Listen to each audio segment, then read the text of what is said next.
Halo guys, buat teman-teman yang baru nonton, welcome. Video kemarin yang gue upload yang mengenai imigran gelap di Amerika itu cukup baik ya responnya, dan juga banyak yang nonton, jadi gue seneng banget. Dan hari ini gue mau ngomong lebih dalam lagi mengenai topik tersebut, karena menurut gue ngeliat nih sepertinya kalian interested atau berminat untuk tahu mengenai topik-topik tersebut. Karena apa ya, kalau boleh gue jujur, topik-topik tersebut itu jarang orang ngomong, dan maka dari itu gue juga pengen share ke kalian. Tapi disclaimer sekali lagi, gue bukan immigration lawyer, jadi gue hanya bisa share berdasarkan apa yang gue tahu, berdasarkan pengetahuan dan pengalaman pribadi gue. Sebelum kita lanjut, tonton intro ini.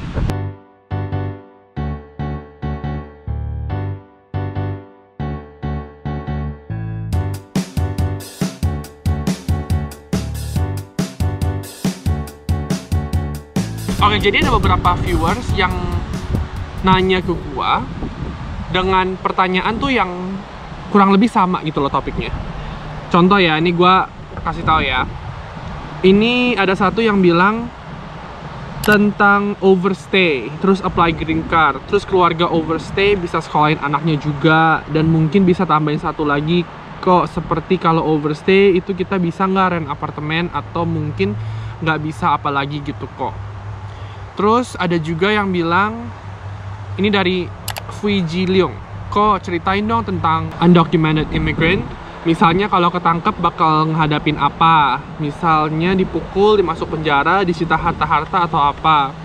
Terus kalau misalnya undocumented, inisiatif untuk pulang ke negaranya bakal gimana lagi? Soalnya aku nggak pernah dengar cerita ginian, harusnya menambah wawasan dan seru banget jadi diceritain.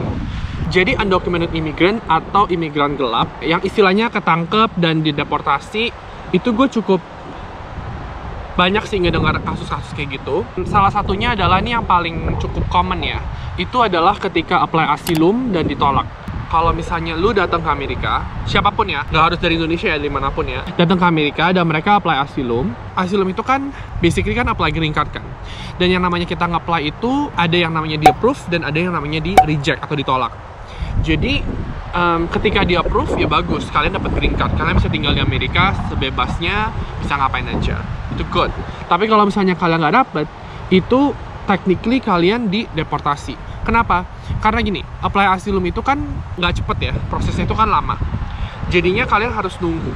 Dan ketika kalian nunggu itu kan visa kalian, yang visa visitor itu kan habis. Karena kan visa visitor itu masanya cuma 6 bulan di negara Amerika. Jadi kalian nunggu sampai dapat itu kan kalian technically overstay alias gelap.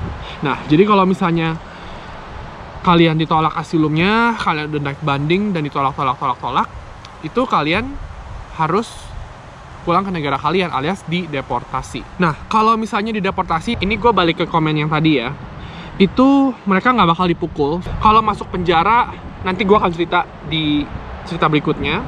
Disita harta-harta, nggak mungkin juga disita harta-harta, karena apa urusannya gitu loh. Lu overstay sama harta-harta lu disita nggak ada urusan, yang nggak ada hubungannya ya, harta lu tetap harta lu. So, jadi balik lagi ke cerita yang tadi, kalau misalnya kalian apply asylum dan kalian tolak, kalian dideportasi, dan itu kalian harus pulang. So, itu cerita yang pertama. Nah, ada juga yang imigran gelap juga kalau misalnya ditangkap sama ICE atau polisi. Itu misalnya ya, ICE bisa aja mereka dapat informasi nih dari satu orang. Kayak si A nih, dia statusnya gelap dan dia tinggal di sini, contoh ya. Terus itu ICE bisa datangin ke rumah dan mereka bisa ngetok. Nah, kalau misalnya ditangkap seperti itu dan didepor, itu juga kasusnya kurang lebih mirip. Cuman itu bisa aja ada yang namanya masuk penjara atau ditahan lah istilahnya. Ditahan untuk make sure orang ini nggak kabur gitu loh. Nah, cerita yang ketiga mengenai deportasi. Ini juga terjadi ya. Jadi singkat cerita, ada orang dia masuk ke penjara karena dia convicted atau terbukti bersalah oleh tindakan kriminalnya dia. Hukumannya itu 20 tahun penjara setahu gua. Jadi dia di penjara nih di Amerika. Terus setelah dia setengah jalan, alias dia 10 tahun sudah di penjara, tahun ke-11-nya dia dapat option. Lu mau lanjut dipenjara di sini di Amerika, atau lu memilih untuk dideportasi. Kenapa bisa kayak gitu? Karena dia itu bukan warga Amerika, jadi orang itu obviously memilih untuk didepor. Jadi kalau misalnya didepor, ya kan kalau misalnya balik ke negaranya kan nggak mungkin dipenjara dong. Jadinya dia menjalani hukuman selama 11 tahun, terus memilih untuk dideportasi dan bebas gitu loh istilahnya. Tapi ya nggak bisa balik lagi ke Amerika. Menurut gua ini cukup win-win solution. Kenapa? Karena dari pihak si napi ini, dia kan istilahnya instead of jalanin 20 tahun, dia setengah udah bebas gitu loh. Bebas, sebebas-bebasnya. Karena kan kalau pas balik ke negaranya kan nggak ada yang namanya wajib lapor atau bebas bersyarat. Nggak ada gitu-gitu kan, beda hukumnya kan. Jadi udah bebas. Nah, dari sisi Amerikanya juga, mereka nggak perlu spend money atau spend uang atau resources atau sumber daya alam pas segala macam untuk ngebiayain napi ini. Karena kan inget, setiap napi yang ada di Amerika itu kan pasti kan uang pemerintah yang keluar gitu loh. Jadi menurut gue ini cukup win-win solution, which is great. Oke, cerita yang keempat. Ini kasus juga dari deportasi, tapi ini ceritanya cukup unik. Jadi ada satu orang, dia student, dan dia lagi pulang ke negaranya. Habis itu setelah liburan, dia balik lagi dong ke Amerika kan. Nah, tapi masalahnya, suratnya dia itu, berkas-berkasnya dia itu nggak lengkap. Nggak lengkapnya tuh, kalau nggak salah sih, nggak ditandatangan dari pihak sekolah atau kayak gimana. Jadi pas officernya lihat, immigration officernya lihat, ini tuh kayak seolah-olah tuh tidak lengkap gitu loh. Berkas-berkasnya nggak lengkap, sehingga tidak memenuhi syarat untuk bisa masuk ke Amerika gitu. Nah, pada saat itu juga orangnya mungkin nervous gitu loh, gugup gitu kan. Jadi bingung juga mau ngapain, nggak tahu juga harus ngapain kan. Jadinya akhirnya singkat cerita, orang tersebut memilih untuk dideportasi. Dan dia pada saat itu baru nyampe, langsung balik lagi ke negaranya. Nah, kalau misalnya deportasi itu kira-kira tiket pesawat itu dibeliin atau beli sendiri? Menurut kalian gimana? Nah, cerita yang kelima, yang terakhir. Ini kalau misalnya kalian ikutin berita pas zaman-zamannya Presiden Trump, itu dia kan benar-benar anti imigran banget kan. Jadi ketika dia menjabat itu, dia itu sangat anti imigran, sehingga dia membuat undang-undang imigrasi itu semakin strict, semakin ketat. Nah, jadi pada kalau nggak salah tahun 2018, polisi-polisi imigrasi atau ICE di Amerika yang dia ngetok-ngetok rumah gitu loh, untuk nangkap-nangkapin imigran gelap. Nah, itu juga ditangkap, ditahan, terus kemungkinan dideportasi. Ini lanjut dari yang viewer satu lagi, keluarga overstay bisa sekolahin anaknya juga, pasti bisa. Karena, again, overstay itu kan status imigrasi ya. Nggak ada hubungannya sama yang namanya duit lu, bank lu, sekolah lu. Itu kayak nggak terhubung gitu loh.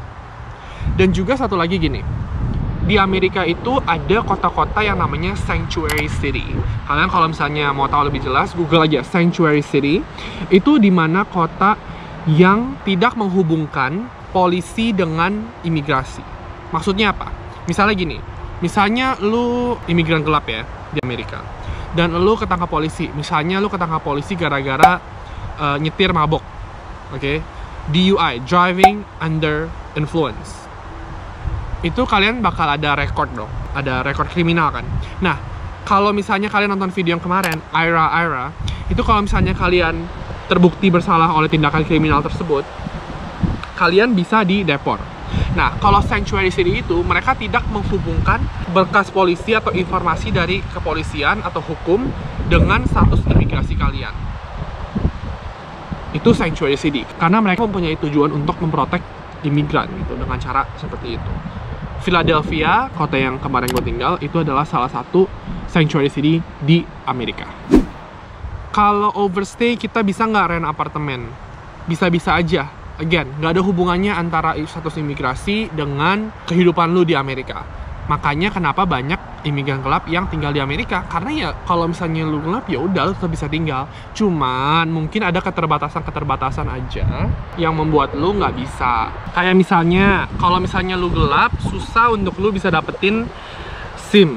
Terus kalau misalnya lu nggak punya SIM atau lu nggak punya ID, itu lu susah untuk ngapa-ngapain, karena lu mau kemana-mana pasti dimintain ID. Lu mau apply rent juga dimintain ID. Tapi sebenarnya ada cara lain sih, kayak misalnya kalau dimintain ID, lu bisa tunjukin paspor kalian.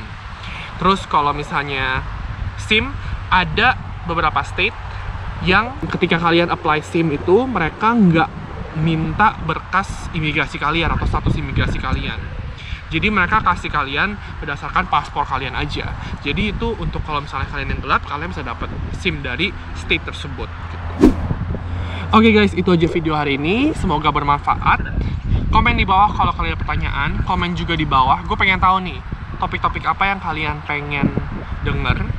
Dan juga kalau misalnya kalian punya insight-insight lain yang kalian tahu, yang mungkin gue nggak tahu, komen di bawah. Gue tahu pasti bermanfaat.